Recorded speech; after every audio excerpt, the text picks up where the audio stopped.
think we can start. I can see Celia is here and Fatima and Maxwell. So over to you guys before Melanie comes in.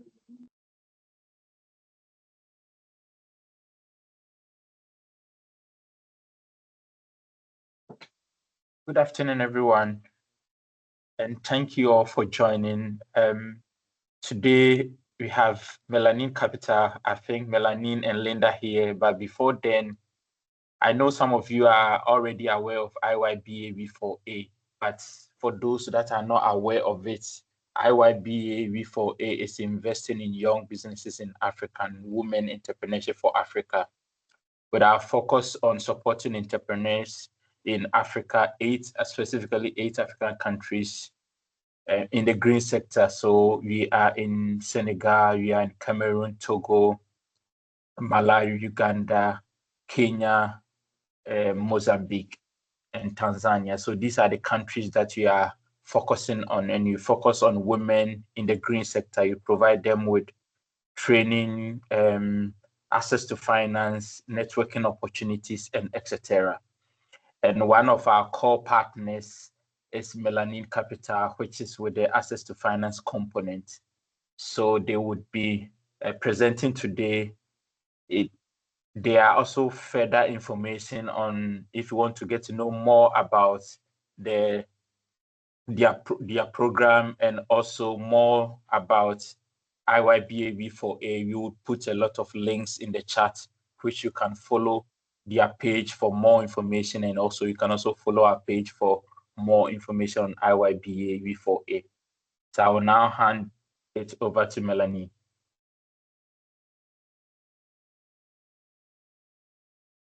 Thank you very much, Maxwell, and good afternoon, everyone. Thank you so much for coming today and for getting into this this webinar. The goal for us at Melanin Capital is to be able to share with you a little bit more about what we are offering, but also the technical assistance program that is coming up very soon. So yeah, please feel free at the end of this webinar to ask all your questions. There's also a Q&A tab on top of your screen. Feel free to already put your questions there so that Linda can also share it with me and we can answer everything. We have quite a long time, so it gives us some opportunity to be together and to answer all your questions. So without further ado, let me start the presentation and deep dive into credit readiness and access to finance. That is the topic of today. And I know that this is a problem for a lot of entrepreneurs here in the call. It has been a big problem for myself as well when I started the business. So very happy to go into that topic. So maybe let me introduce myself first. So my name is Melanie Kita. I'm the CEO and co-founder of Melanin Capital. I have 10 years of finance and investment experience, first in funds that were focused on the French-speaking region, so that means the West Africa, Central Africa region, then in Kenya at the United Nations, and finally from Germany across the African and the Middle Eastern region. Today, I'm serve as the CEO and co-founder of Melanin Capital Neobank. Melanin Capital is a fintech company that offers loans to businesses across the African continent. We are operating in East Africa, Southern Africa, and Western Africa, now in more than 12 countries. And we have financing specifically for the green economy, and even more particularly for women in the green economy. So it's really a pleasure to be here. And if you also have a business and looking to access funding, make sure that you prepare your questions, and even if it's about your own business, very happy to deep dive into your challenges. So first, maybe some statistics that are important to have in mind. And the reason why we're all here today is because fundraising is really challenging for entrepreneurs in Africa. As you can see, just if you look at the global proportion of private equity investments and capital across the world, Africa and the Middle East are sharing only 5.8% of all that capital.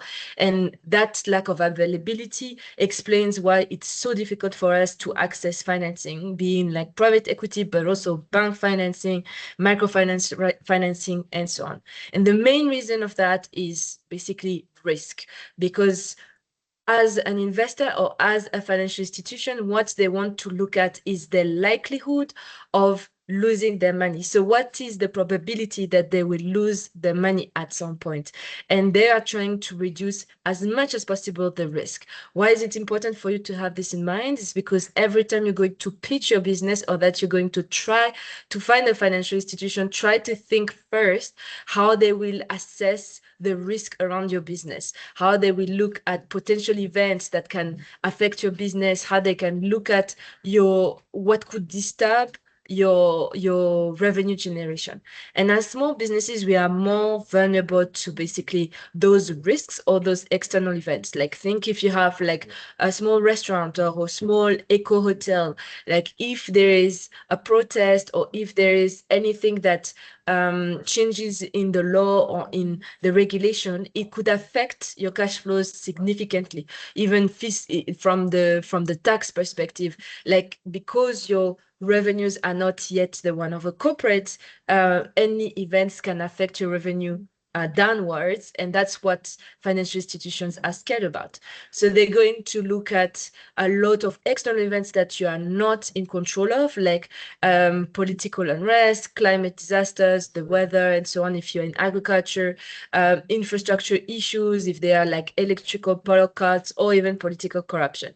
But that is something you can't really control. So you can have it in mind and you can explain how you have been able to be resilient during certain of those events, or how you managed to still continue the business during those events, but this is not something you can fully control. Now, what we're going to discuss today is what you can control and how you can prepare better how to fundraise and when to fundraise. So let's dive into that first section on how do you know when to fundraise. A lot of entrepreneurs I meet are usually coming to me at a very early stage and ask basically like, okay, where can I find money to start my business? The thing is, a business doesn't start with capital. At least most of the time it doesn't, because what you have to be able to do is to be able to show that you're able to sell a product and service, and this is what is going to fund your business. To give you an example, at Melanin Capital, we are a fintech company. So what does a fintech company does? It has a platform, and technology platform, and then it has to be able to either provide loans or provide savings accounts and so on. To be able to do that business, you need three things. You need to be able to build that technology company, you need to be able to be regulated by the regulators, and you need to be able to have the money to be able to lend or do any of those other activities. Now, if you need the technology, you either need to be a developer, a tech developer, or you need to hire a tech developer. If you're going to find money to hire a tech developer, this is very difficult for an investor to believe that you'll be able to generate money and to pay that tech developer. So normally the first answer is not the right one. The regulation, they will also ask you for money. And if you don't have that money, then you can't be regulated. And finally, you don't have the money to start lending. So what did we do? Because we didn't have any capital ourselves with my co-founder Ian, and we couldn't just like give up on the dream. So what we did is we started with what we had. We started with classes. Every class that you've seen and then the product that came out of it as a program is something that we started selling because we had the knowledge of finance given our experience, and then we had a Zoom, or we had the Google Classrooms and so on. So we started with that. With the money that we generated, then we could pay for tech developers to help us with the platform. Over time, we could pay for the licenses that we needed from the regulator. And then it was easier to convince an investor to come in because they could see there was revenue. So just to re-explain the first part, that my first point is, you can't just come to an investor, a bank or microfinance and just say, I want to start a business, please give me money. The first step is try to generate revenue with whatever you have. And if you don't necessarily have that skill, make sure you partner with someone that can also have that skills. And then as you generate revenue, the revenue will be your first investor. It will be the first thing that helps you to generate the money you need to pay for the people that you need to grow and to build what we call a track record. So that means a foundation of a business. Once you've operated 3, 6, 9 months, and we can see that you're generating revenue, and we can see that you have clients that want your product or your service, then it's really much easier to find a bank or to find an investor. So now this is the first step. How do you know when to fundraise? Now, you've seen that you have a business, you have a product that you can be able to sell. Let's take an example of a bakery. You have been able to bake bread and you have very good bread. You also want to now be able to do pastries and so on, and you need more financing to be able to scale that activity. The first question you need to ask yourself is, what type of financing do I need? Do I need debt or do I need equity? And we're going to dive into those concepts in a few. And based on that, if you understand if you need debt or if you need equity capital, you will know who to talk to. Lots of time we see too many entrepreneurs going to Mellon Capital, for example, which offers debt and ask for equity investments, or to go to an investor and ask for debt. One of the key things when you want to prepare a fundraising is already understanding who you need to talk to, because there's nothing more annoying from a financial institution perspective to see that you're just throwing a bottle in the ocean and trying to find as many investors as possible, and you've not even tried to get information on them. So those two aspects are very important. What do I need? And then who is the right person to talk to? And then finally, you need to understand what you need. So that's where budgeting is very important, because most of the time, a lot of the entrepreneurs that are getting started into fundraising, they have no idea, they don't have necessarily a number in mind. And when they have a number in mind, they haven't broken it down. You have to see, and we'll delve into that each type of investor finances very specific aspects. Some will finance specifically inventory, some will finance specifically technology development, some will finance expansion. So you need to be able to budget, almost classify it into pockets, so that different types of funding can support each of those pockets. So now that we understand the 3 steps of how to prepare the financing, let's dive into each of them. What is debt and what can debt finance? Essentially, debt capital means that I give you money today for a period, let's say, of 1 year. Every month, you have to pay me back that money plus interest. So what it entails means that you are able to pay at the end of each month.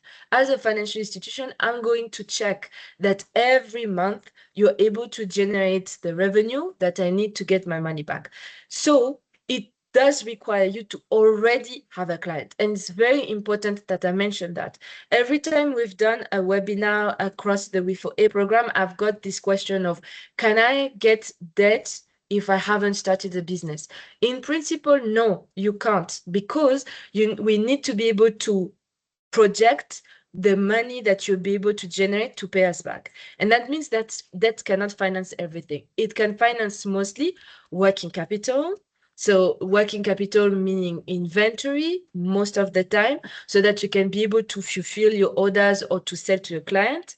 It can finance client receivables. So that means, for instance, if you have a client that, let's say you're still a bakery, but you have a big hotel who wants to buy your pastries for the breakfast. So the hotel will give you a big order. They will ask you for 10,000 pastries, for instance. but you don't have the capital to buy like all the flour, the sugar, the eggs to fulfill this order for 10,000 pastries.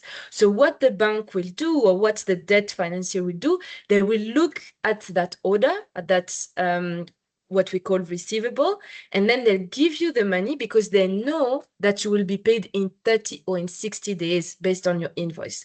So that's the second thing that debt can finance. And lastly, one of the big items that debts can finance is assets. So assets are typically more machinery, it can be solar equipment, it can be a vehicle, but it's an asset that you put in your company because then now you'll be able to double or triple or quadruple the revenue. So again, the example of the bakery, if you have a bakery, but now you want to be able to deliver, you would want to ask the bank to finance a motorcycle, let's say, that can be able to deliver those pastries in the neighborhood, because it will help you to increase your revenue by 30%, 40%, or even double it. Another aspect would be if you need a bread oven. Instead of having a small oven, now you want a bigger oven that is more traditional or something that will allow you to have a better product, and that will also increase your revenue. So you see, those are the three items that you can really finance. So like working capital, inventory, like raw materials and so on, so that you can fulfill orders. Second, client receivables, and finally assets. What are the three characteristics, the three same characteristics that those products have, is that every time the bank will give you money for those items, it will increase your revenue. And because it will increase your revenue, it will increase your capacity to pay back the bank. So those are the three items that I would want you to remember for getting the debt financing. So when you do your budget and you see that for the next year or two, based on the clients you have and based on the plans you have certain, for example, like inventory that you need to finance, or you have certain invoice you need to finance, and there's certain machines you want to invest, you put those amounts into the specific brackets, and there you can discuss it with the bank, but not necessarily with an equity investor. And we'll go into now what equity investor will be able to finance in a minute. So the advantage and the disadvantage of raising debts are the following. So the advantage is that at least you don't give up ownership, because at debt, I don't take shares in your business. I don't own your business. I basically just give you the money. You owe me that money with interest. But you still have complete control of your business. I do not intervene in your business at all. The interests are deductible of your taxes. So what does it mean? It means that every interest you pay, it will reduce your net profit, and as a result, it will reduce the tax on the net profit that the government is charging you. So that's another advantage of debt. And then forecasted expense, because now you know exactly for that period of time, I have this loan and I owe this money every month. So you can plan yourself accordingly. There's no surprise about a loan. The disadvantage of the debt, it can burden your cash flows. That is why it's very important to budget and project in advance how much money you're generating each month, so that you are sure that you don't burden yourself with unnecessary debt. A good way to calculate it, let's say you are making $1,000 every month. What a bank usually looks like is that the amount that you pay back to the bank doesn't exceed 30% of that revenue. So if you're making $1,000 every month, that means you can only repay $300 every month as well. So now if you see multiplied by 12, let's say, I'm going to just round it up, that means that over 12 months, you are not going to borrow more than $3,600 or $4,000. Okay, so that's how you can make a quick math. Of course, there's a little bit of like differences because of the interest and so on, but it's just for you to have in mind, okay, if I'm making that money, 30%, the maximum I can reimburse the bank is 30%, and the rest has to go into my business. So that means the salaries, the payroll, and other like electricity, raw materials, and so on. It cannot be allocated to the debt. So now it makes you think backwards. If you don't see that you're making revenue every month, then you can see that the bank will not be able to analyze you as someone who can be able to contract credit, because they will calculate that 30% ratio. Sensitive to economic downturns. So that's another disadvantage of the debt, because debt is not as patient as grants or as equity.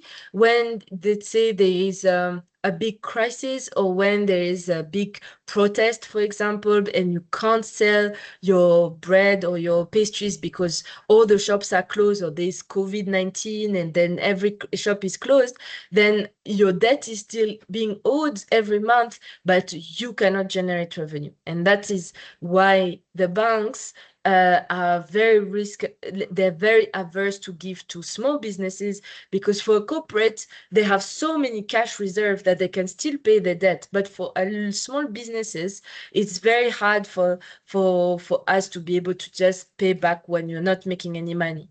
So that's the disadvantage of the debt. Now, if you're not looking for debt financing, you can go for another type of capital, which is called equity. Equity means that as an investor, I'm going to give you money and I will own a share of your business. Let's say 10% or 20% of your business. But the good thing is you don't need to pay me back immediately. I can sell your shares later in 5 years or 7 years or even 10 years. So you don't need to pay back with interest every month. So it's a more patient type of capital. So for that type of funding, what investors like to invest in is technology development, for example, because now innovation is why we have investors. Let's say you have found a way to turn algae, let's say, like to turn banana waste into plastic, right? Then that means that you have found a new technology or an innovative way to recycle those banana leaves. And that's when investor is interesting, because it could disrupt the market and it could make you one of the only ones in the market, like Facebook was, like Zoom, like Amazon and so on. So technology development is something investors are very interested in. Second is regulatory licensing. So that's not for everybody, but let's say like if you are a company that is looking to be certified or licensed in the financial sector, or you are licensed as a hotel, for example, because you are becoming now a bigger hotel, that is what investors are interested. And finally, expansion. Let's say your bakery is doing very well in Kenya, but now you have an opportunity to expand in Malawi. Now you can find an investor who will give you the capital for that Malawi expansion, because they can see the numbers you've been able to make in Kenya, and they believe that you can do it in Malawi. So the characteristic that is similar in those three aspect is that there is again a growth potential. When the investor is going to invest in those three items, it will allow you to grow your revenue. But as opposed to the bank, where the revenue would grow slowly, like I'm doing my pastry business and now I have a bike, so I can sell maybe 30% more. Now an investor, they're looking for exponential growth. So like, let's say I'm a baker in Kenya. Now I'm going to Malawi. I'm going to definitely more than double my revenue, because now I'm coming into a new market. So really, it's an exponential growth. Now, a lot of small businesses are coming to us to ask, do we know any investors for their business? Investors, they will not come if they don't see that there is a big potential to scale while you still have very low expenditure. So I'm expanding. For instance, if you are doing in Kenya, we have this brand called Java. Java is like Starbucks, so it's a coffee place, but it's very standardized, and you can it's fully Kenyan, so like it's not something you can find in America or in Europe, but it has all the standards and the safety of that Starbucks type of coffee. So now for people, when they see a Java, they know exactly what they're going to get. They know exactly the menu. They know exactly the type of taste. And that's why they're going to Java. Now, Java in itself, it's more of a bank type of business because the revenue would increase slowly. But because they created a franchise without having to spend more money themselves, they can just like rent their name, and someone in the countryside of Kenya can say, oh, I also want to create a Java, so I want to pay Java to give me the brand, to give me the standards, to give me everything. So now Java is creating revenue without having to put more money, and that's what investors are very interested in, and that's why they would then give equity. So just to summarize here, for investors, for equity investors, what they want to finance is drastic expansion that can be done through technology development, getting a new regulatory license, or expanding into new markets. Now, the advantage of this type of funding is, as I said, you don't have to repay monthly, you don't have to burden yourself with like interest and so on, and it's much more long-term. But be careful, because equity investments, it comes with strings attached, meaning that you are like sharing ownership now with someone. So it's literally a marriage. Now you and that investor are working on this together. If they can have control over what you do, of how you spend, they can decide even sometimes to remove you from your business. So you have to be very careful with the type of investors that you are choosing, so that you don't lose control or that you don't get exited from your business in the wrong way. So now that we have really in mind the two types of funding, either the debt funding or the equity funding, now when is your business ready to access that funding and that financing? And let's start with a loan. So if you come to Melanin Capital and you're asking for a loan for your business, there are three things mostly that we are going to look at. First is your personal history. Personal history means that we ask every business to share the ID and the tax number most of the time for all the shareholders. Why is it important? Because for us, we need to understand how you personally also handle your own businesses, your own life, sorry. So sometimes we see businesses that apply, but then personally, they already have 2 or 3 loans that they haven't paid back. Now, the problem of that is they will be very tempted when we provide the loans to their business to just wire that money to their own personal account to make sure that they can pay back the debt that they were owed. And that is a very big risk for us, because now the loan that was supposed to go to the business is going to the person, and now the business doesn't have the money it needs to have to increase their revenue and pay us back. So personal history is very important. Make sure that you as an individual have all your taxes in order. You don't owe money to the tax office. You don't owe money to any other bank, so that you can feel comfortable taking a loan with your business. The second aspect is business history. Your business history is really key for a lender. So what the lender will look at is essentially the revenues that you have had in the past month, years, if your business is a bit older. What we look is the type of revenue you've made, the type of expenditure you've made, the type of gross margin you've made, and different ratios. Why this is important? Because it helps us create pattern. If you're very, very early, don't worry, Melanin Capital can finance as early as 6 months, but it's of course a little bit more difficult if we don't see now what you've been able to do in the past. So make sure that you have at least your numbers in order. meaning that you have an accounting software, or at least you have noted in the Excel like all the transactions that you have, so that now when you go to Melanin Capital, we can have a look at all of this. And finally, we look at revenue projections. So now this is usually the part that is the most difficult for entrepreneurs, to be able to understand the future. So it doesn't need to be overly complicated, but you know, if you have a bakery, if you have hotel clients, if you have restaurant clients, or if you have orders from individuals. Based on what you've been able to do this in the past year, you will know that maybe during Easter, you're selling more pastries, during Christmas, you're selling more pastries, during wedding season, you're selling more pastries. So you have an idea of like when you need the capital and when you are able to pay back the capital because it is a little bit more down.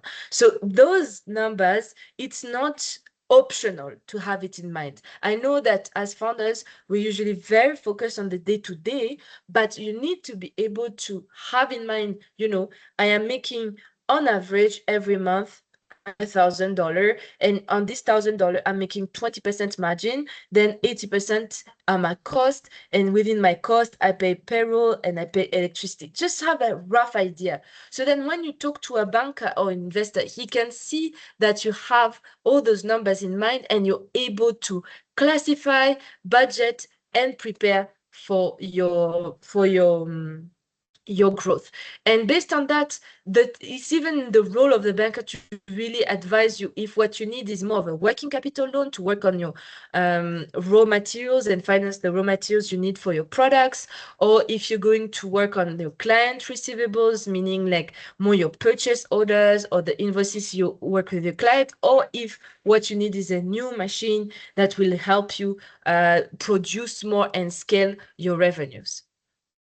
Now, finally, and very quickly, because you will have another webinar focusing on equity investments, but when you know that you're ready for equity, and don't waste your time too much looking for equity before that, because we're not in America where we can just get equity financing based on thin air. In Africa, we actually have to show first a minimum viable product, meaning, again, if your idea is just in your head and doesn't exist, it's going to be very difficult for an investor to be able to finance you.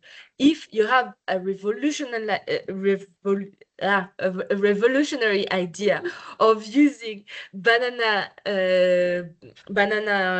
waste to make it plastic, you have to show that plastic based on banana, so that the investor can understand that you know the process, you know how to do it, and this is the finished product, and the finished product is high quality enough to attract clients and scale. The second aspect is proven traction. So what does this mean? Proven traction means that you have been able to sell that product or to have interest for that product from at least one client. So it can be a big client, it can be many small clients, but you have to show that that product has a demand. Let's take that plastic banana because it's actually a very good example in the green economy. We see a lot of circular economy models, like banana leaves being plastic, or like sugarcane waste becoming packaging for fruits and vegetables. If the supermarkets don't want your containers or don't want your plastic because they say that it won't comply with safety reason, it won't comply with anything, and they don't even want to hear about it, it's going to be very difficult for an investor to come in. But if you have a letter of intention, or if you have even just an email from those supermarkets that they are interested and they want to order 10, 100 or 1,000 of those units, now this is a great way for an investor to see that there is an opportunity. And finally, a business plan. Well, I know that some of you have gone already through the Tony Elomelu Foundation program, and that's fantastic. I'm sure that some of you also are joining or joined already some incubator programs. Those are the ones that can help you with their business plan. And I'm sure that during the next webinar, they'll go into the details of the business plan. But for equity, it's very important. For debt, it's a bit less important because what we are looking at is really your capacity to pay back. It's always a plus to be able to show that you have a very good understanding of your product, of your competition, of your of your cost, etc. But what we want to see really are the transactions. All right. So, but for equity, just make sure this is what you have in mind. In terms of documentations, so for us at Mellon Capital, as I mentioned briefly, we have a specific set of documents that we are looking at. The first set is the business registration and tax ID as much as possible. So this shows us that you are compliant, that you have a business that is in a different bank also than just your personal account. So you have really two different entities, yourself as an individual and your business. Business licenses, that's only if it's necessary. So if you are in the financial sector, or if you're in the hotel sector, or if you're in the restoration sector, you have different licenses according to your sector and also according to your country regulations. And finally, at least financials or bank statements so that we can have an idea of how your business is doing financially. For now, the equity investors, they will ask you so much more documentation, from pitch deck or business plans to projections to governance structure, legal contracts. Like they're getting married with you in your business. So they want to see everything and how you handle everything. So you see, like, documenting your business is actually not optional if you really want to grow to that level. But you don't have to grow to that level also. Like, you can also decide that you want to get loans because you want to grow gradually and you don't want to give up ownership. I have another business next to Mellon Capital. We have a real estate business, and it's a family business, and it doesn't require for us to get another equity investor. We're just working with loans over and over again. So this is you as a founder to think about the strategy. If I'm going for an equity investor, I will have to get married to someone and get fully someone that can also control part of the business. And that's the documentation that investor will require. If I go for loans, now those are the documentations that the bankers or lenders will look at. So now this is really up to you to plan this in the right way for yourself. Now, once you have prepared, it is time to start fundraising. So I would love to give you a scientific formula to fundraise. I have fundraised a lot in my life, and I understand that it is a soul-crushing experience, and it's very, very hard, especially when you're starting. So for us at Mellon Capital, for example, it took us 3 years before we got our first fundraising and 5 years before we got our first bank loan. So it takes a long time. But what can help first is to ask for referrals. So now this is what you do when you know someone who knows someone. It's always easier because we are in a trust business when we're in the finance business, to ask for a referral to meet a specific investor or to meet a specific banker. Most of the investors that I've met at the very beginning were investors that were introduced to me from a mentor or from a friend in church or from a friend of my in-laws or my parents, and so on and so forth. So referrals is something that works really well. Second, use online communities. You're part of the We4A program. This is extremely important to reach out to your incubator that you're part of, to reach out in the WhatsApp group that you're part of. Like, all those online communities have someone who knows someone who can then do a referrals. So if you are actively looking for funding, make sure that you enroll in as many programs as possible so that you can know exactly where you can find those opportunities. And then remember, as we are part of the We4A program, we were also part of a whole women community. And as financial institutions, there is a movement called the 2X Challenge that's specifically focused on women. For those who are not women-owned businesses and you are men, that doesn't exclude you. So you have to know how the financial institutions think and what are the criteria they're looking for. Meaning, when they mean gender finance, they mean that you fit into one of those 4 criteria. Either your business is owned by more than 50% by women, or your business is led by 30% of women leaders. So that means COO, CFO, like all the C-level, or there's 30 to 50% of your employments that are women, or finally, your product is specifically targeted to women. That means if you are a man, but you are selling maternity products in Uganda, you can still be eligible to the 2X gender finance opportunities. So make sure that you understand who is following this criteria. There are many funds that are specifically licensed under the 2X criteria, and that means that you can have more access to those financing,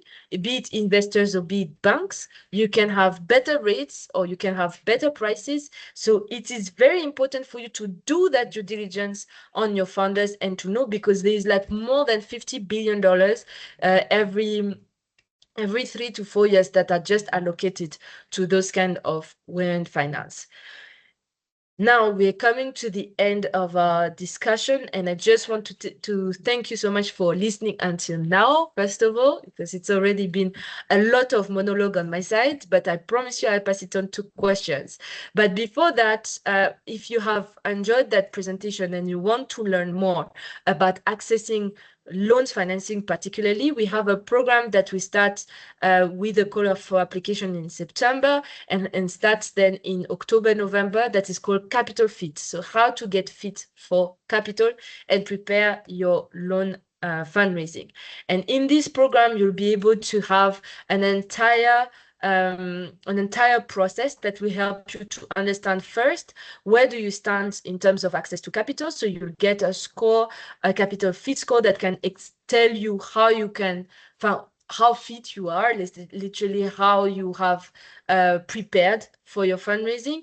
We then have an entire program with learnings, masterclasses that can help you build what you haven't been able to build to get to the full score. And finally, you get certified and access to our loan products. So the Capital Fit program is essentially a digital learning resource platform that can help you get all the learnings you need, expert support, and also direct access to financing and databases to like investors and financial institutions. You have a very easy sign-up process where you can be able to just put the basics of your business and what you've been able to build so far so that we can give you an assessment. When we assess your business, we give you essentially a scoring based on the number of documents that you have, if you are formalized enough to get access to a loan, if you have enough revenues to be able to pay back a loan, and if you have already like the strength from a character perspective of your, from a financial health perspective, for a lender to provide you with financing. From there, we can give you a detailed feedback. Most of the time, a lot of us are just applying for a lot of funding and no one tells you why you don't get the financing. In this program, it can tell you why you are not getting financed yet and how you can boost your score to access financing. And from there, there is a lot of learnings that you can get, like tricks, and it's not long videos or long masterclasses like today.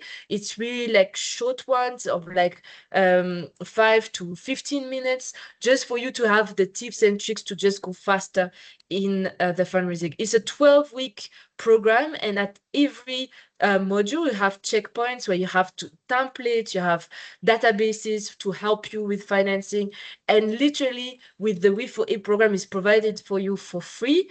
So this is the opportunity for you to get all the tricks that we learned also as the co-founders of Melanin Capital to access the $10 million of funding that we have raised so far. Yes. So finally, a big important aspect of this project is also how you'll be able to unlock financing. We have a certification and also a full loan application process that can help you access additional financing and being linked to other type of financing. So for those who are looking for grants or looking for investor equity funding, which are not things that we offer directly at Melanin Capital, we'll offer you the databases and the contacts to be able to access them. So yeah, I think this is basically everything we wanted to tell you about Capital Fit and about how to prepare your fundraising. If I can tell you a few things about my experience, I have been fundraising for the past 6 years now, and it has been an excruciating experience. So I really feel your pain and I really understand it. What are the 3 takeaways that I have taken beyond just the aspect of in the case studies I have shared with you about fundraising is that you really have to understand your funding needs and which investor can support your funding needs, meaning that you need to do a due diligence on your investor. Sometimes we always think that it's just the investor assessing us, but you have to assess the investor. You have to make your research, really look at their website, even talk to other entrepreneurs that were financed by those people to have their feedback. Are those investors quick? Are they slow? Are they constraining the entrepreneur? Are they flexible, not flexible? Make sure that you actually make your whole research about them, because having an investor is with string attached. You will have to repay the loan, or you will have to give up a bit of control. So make sure you have a clear idea of how good this investor is. Second is focus on the relationship and not just the business and the pitch. I have really focused on this presentation on the documentation and how to really build the financials and so on. But once you've done that, remember that investors and bankers are human too, and humans work with humans they like. So make sure that you build those relationships. This is not completely ridiculous that when you see millionaires or billionaires playing golf or going for sports event, going for fashion event, what they're trying to do is they're trying to connect with other investors and other people with money and build friendships so that this money can be invested in them because those investors like them as a person. So building the relationship is very important. And finally, don't fundraise when you need the money. So that sounds very contradictory, but let me tell you, if you look desperate, the investors will feel it, and they will either shy away from it because they'll think, okay, so maybe they're desperate and maybe they don't have money because their business is not working. Or they decide to come because they smell the blood and they think that if they're able to finance you, they can pressure you on the price. So either give you a loan that is more expensive or take more shares into your business with the equity. So don't fundraise when you need money. When your business is doing well, when you have the right documentation and you're ready and you have planned your fundraising well, start building those relationships. Take your time, make sure you can shop around, talk to different people so that when you have a few offers, you can compare it and make it in competition. So yeah, that is basically it for this session. I thank you very much for your attention so far. I am going to take questions now. If you are ready for financing already and you feel that you've already prepared your financing, you can scan this QR code to access the Melanin Capital platform and apply for funding. And just make sure that you register also to the next webinar that now gets you to the next stage of access to finance, which is equity. Now this is how to become really investment ready, getting deep into those pitch decks and business plan and understanding how you can actually value your business and so on and so forth. This is now the next level and the graduate level, I would say, from the loans. But if you are interested in lending, of course, we at Melanin Capital are at your disposal. So thank you so much. And now I'm going to give it back to Linda for the questions. Thank you so much, Melanie, for that. That's amazing. On the Q&A sections, a couple of questions in French, which I believe you will take very well.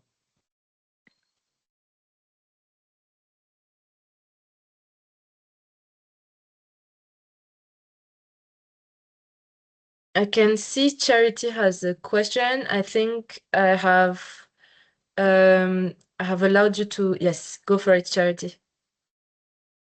Good afternoon. I just want to thank you for the well-presented information that is very relevant to our businesses. But then I have a question, because during your presentation, you mentioned that when someone wants to get a loan, it's supposed to be paid monthly for 12 months. So suppose, like myself, I'm a farmer, who is a seasonal farmer. Like now, we only grow our crops once a year, but then we want some support on irrigation so that we can produce at least 3 times a year. So in that case, whereby you just produce your crops, maybe suppose I have the loan after 4 months after selling my crops, is it acceptable? That's my question. Thank you so much. Thank you so much, Charity. I'm sorry, I couldn't hear everything. So I just want to make sure I've understood well. So you're saying that you are a farmer, and when you get the loan, you need maybe to pay it back after 3 months. Is it right? And you're asking if it's acceptable. Yes. Yes. So actually, yes, and I'm going to tell you how you can negotiate that. So for loans, especially in agriculture, because it can take time before you see any produce, you can ask sometimes for what is called a grace period. So a grace period that can go up to 3 months. Certain banks, and this is why it's very important to look at banks or lenders beforehand. Certain banks also have agricultural products, meaning that they have products that have a specific cycle based on the season. At Melanin Capital, what we look at is your clientele. So for instance, you tell me that you need to grow a specific crop. Let's say coffee, for example. You have the coffee tree, but it takes 3 or 4 months for the coffee to be ready for it to be picked up and then grinded, not grinded, cooked, and then grinded and so on, and to be sold after to the supermarket, and then the supermarket takes 30 days. So in total, it's 4 months. So for Melanin Capital, we want to see that you have an order from that supermarket. So that supermarket will give you an order here in January, but you know that you'll deliver in April. We will not ask you to pay back until that supermarket pays you back. So that's how we work. And it's called, if you want to negotiate this with your bank, it's called purchase order financing. But for traditional bank, they might ask you for specific repayment in between. But as Melanin Capital is a partner for We4A, we will not ask you that. So I hope that answers your question, Charity.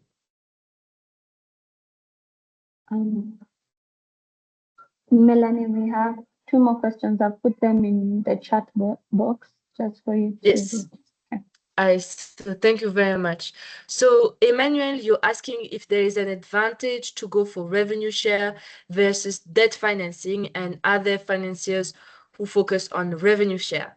Thank you for your question, Emmanuel. And yes, you have investors and lenders that focus on revenue share. At Melanin Capital, we do that a lot. Actually, we focus on your revenue. That's why we get paid back when you have your purchase orders paid, and we take a percentage of your revenue on your purchase order.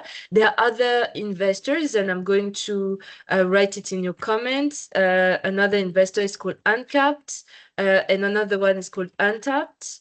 They focus on revenue finance as well. they are pretty much Eastern and Southern Africa, I'm sure, and maybe also in West Africa.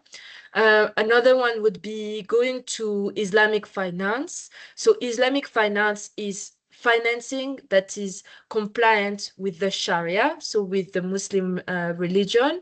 That is very common in Somalia, in Senegal, in Tanzania as well, where Islam is very present. And in Islamic finance, we cannot charge any interest. So as a result, it's only a revenue share financing. So that's those are the investors or the financiers that you could reach out to.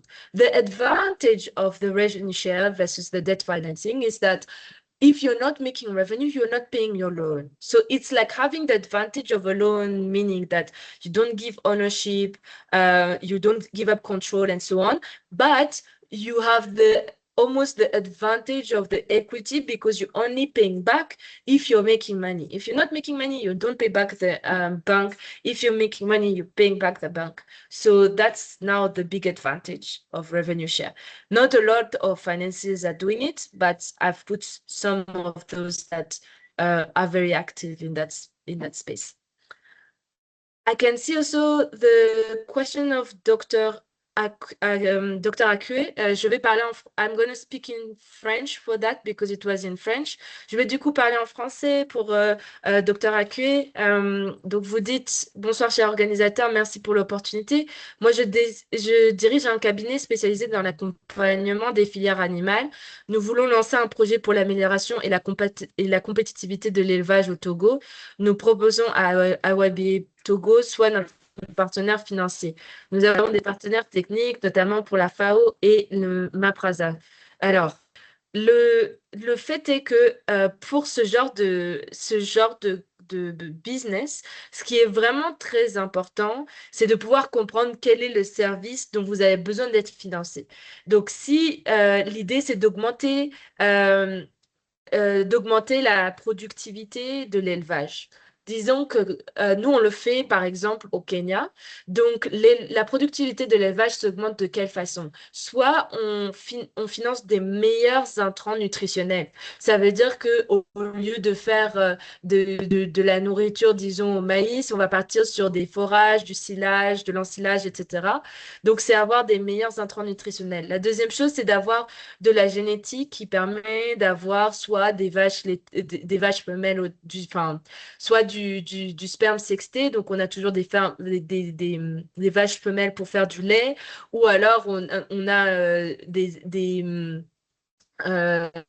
je n'arrive pas à le dire en français, mais on a des génomes spécifiques pour des vaches qui soient davantage productifs.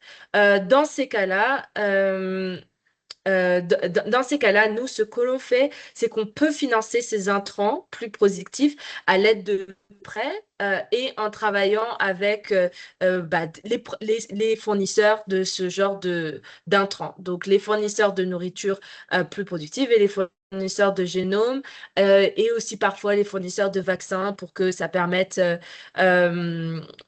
pour que ça permette à l'élevage d'être beaucoup plus productif. Voilà, j'espère que j'ai bien répondu à votre question et je vais mettre mon contact, comme ça vous pourrez nous contacter si jamais ça vous intéresse.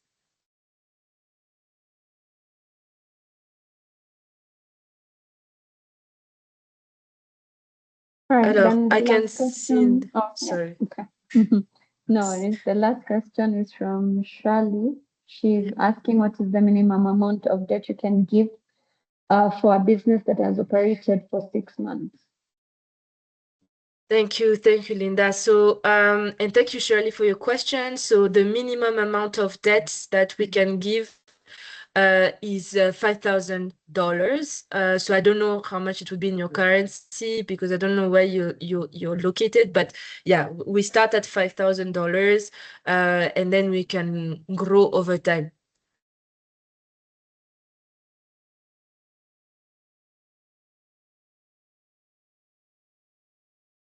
Yeah, I don't see any other questions or hands.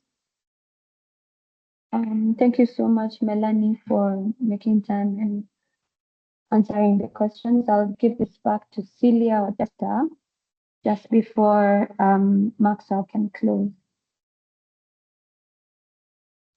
Hi everyone, thank you so much, Melanie, for this great presentation.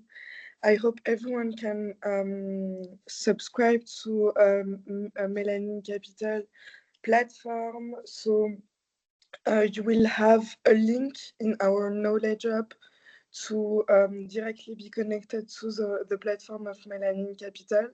And please subscribe for the other webinar next month on September.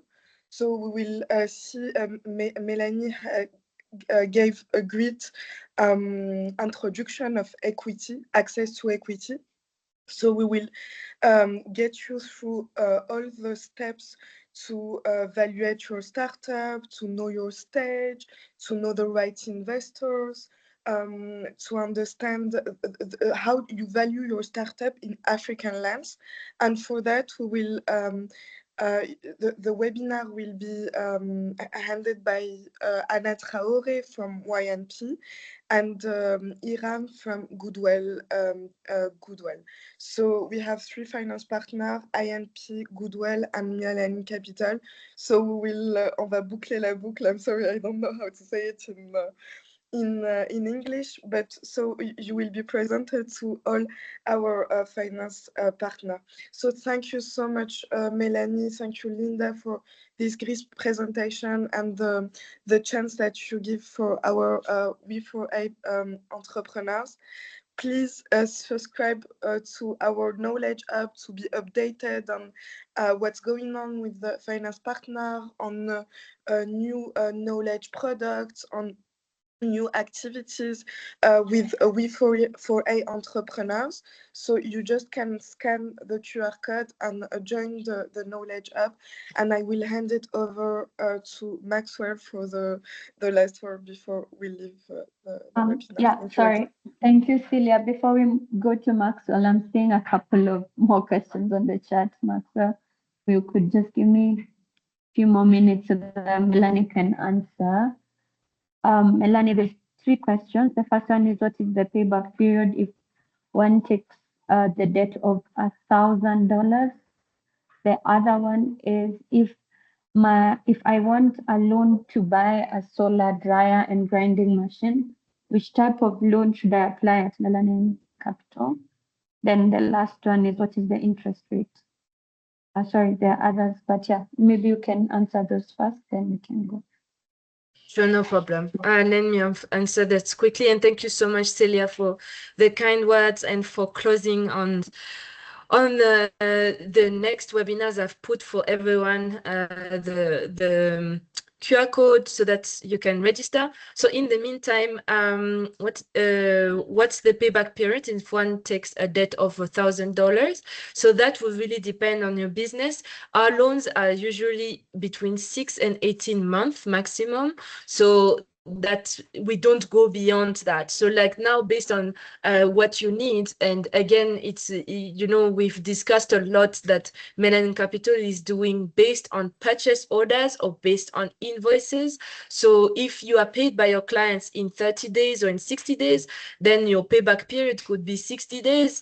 But if it takes more time, then we will give you a limit basically. And usually on average, our limit is 12 months. Now, Christine from Uganda, you asking if you want a loan for buying solar dryer and a grinding machine, what type of loan should I apply for? So this sounds like an asset finance loan, a green asset finance loan. So that also is something that under the We4A program we can finance. So make sure that you reach out, and for that we would focus on a green asset finance loan.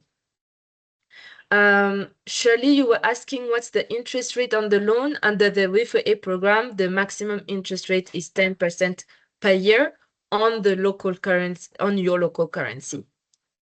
Enoch, you were asking you wanted to understand why should someone choose main capital over microfinances that exist in different countries, like the case of Malawi. So this is a very good question. For us, it really depends on what you want to finance. We usually finance, we're specialists in the green economy, so we usually more specialized than local finances, and we are more affordable and more flexible than microfinances. But we're very happy to get in touch with you to really understand exactly your business and how we can support as much as possible.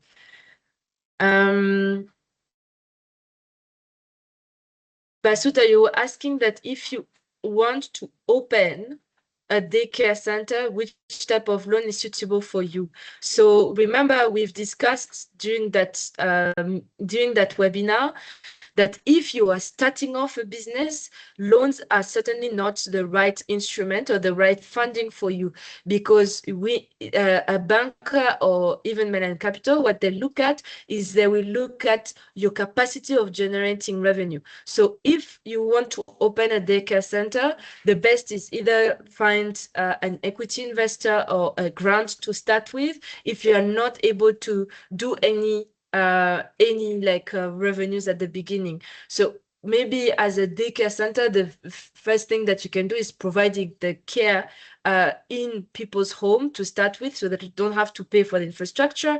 And as you're paid for that and generate revenue, then you can invest that money into a daycare center. But a loan would not be the right place to start with unless you have another salary from being employed and you want to get a personal loan. But we would always recommend that you start with what you have and then reinvest this later.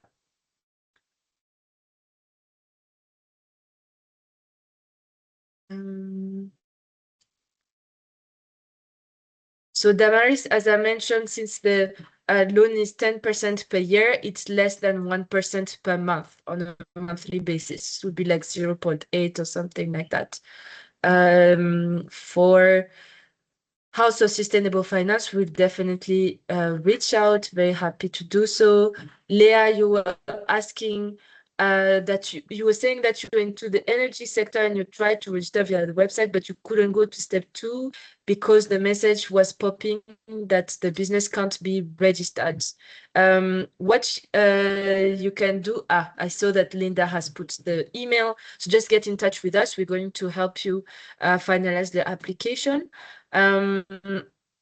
Shirley, for the questions on the machinery, do we fund locally made or imported? We only fund locally made. We cannot fund machinery that is imported from China. We are sorry about that.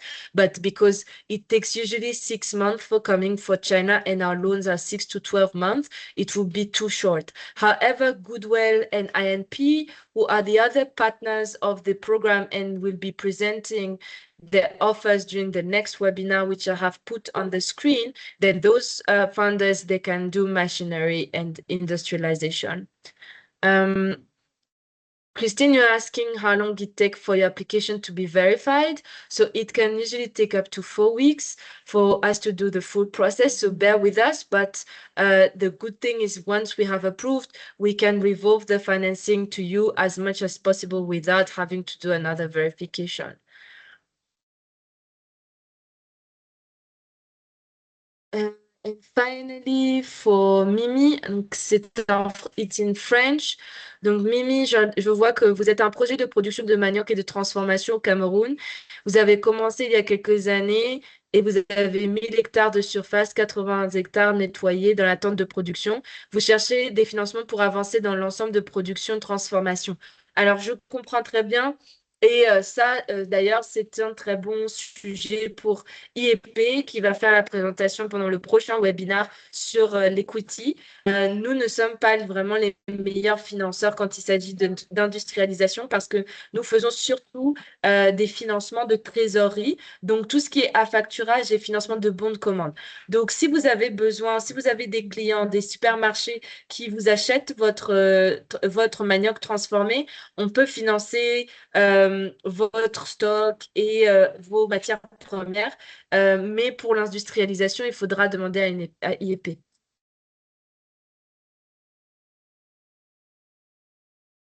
Cyril, I have actually already responded in English.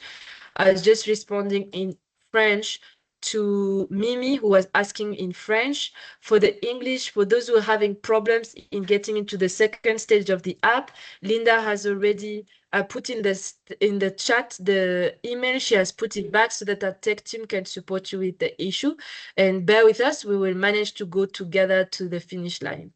So yeah, thank you so much everyone for your great question and for all your enthusiasm. We are very happy to support you. You have the credit email now. We will be all over this email to make sure that we can support your next stage. And now I'll pass it on to Maxwell to close on this session. Thank you, Maxwell. Back to you.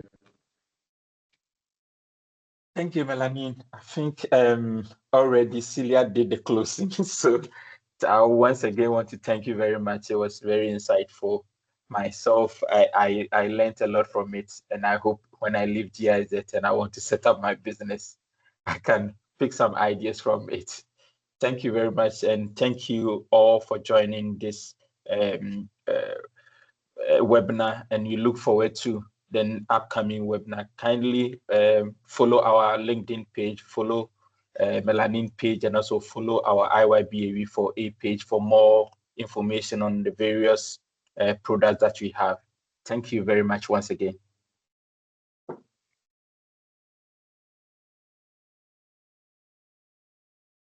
All right. Goodbye, everyone. Bye-bye. Bye-bye. Thank you so much.